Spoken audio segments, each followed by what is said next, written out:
What's up guys? DJ Gabuli Architect here and welcome to my channel. Our topic for today is how to plot the lot bearing in AutoCAD. Okay? Ito yung lot bearing natin guys. Yung lot area ng ating lote. Okay?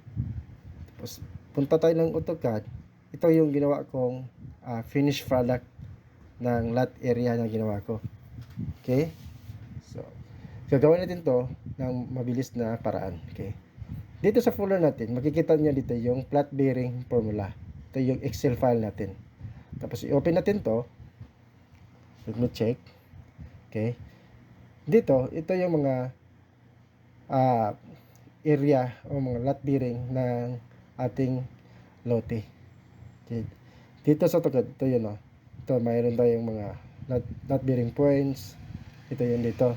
Tapos meron tayong north and south orientation, degrees, minutes, east and west orientation, the distance, and the formula na ating i-copy paste dito sa paggagawa tayo ng lot area.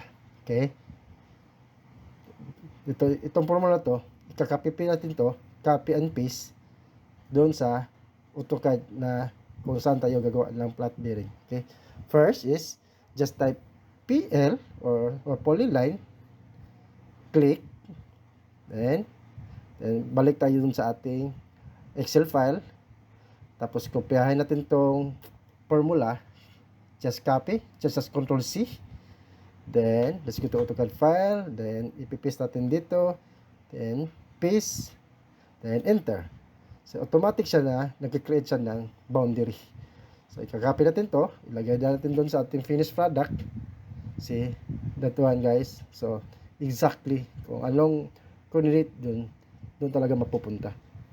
So, that's the easy way guys, no? Mabilis lang, hindi na tayo mag-create ng manually na mag-create na lot bearing area.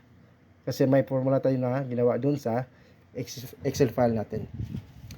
Don't worry guys, itong formula lang, itong Excel file, ibibigay ko sa inyo doon sa link below ng description ng ating file. Okay?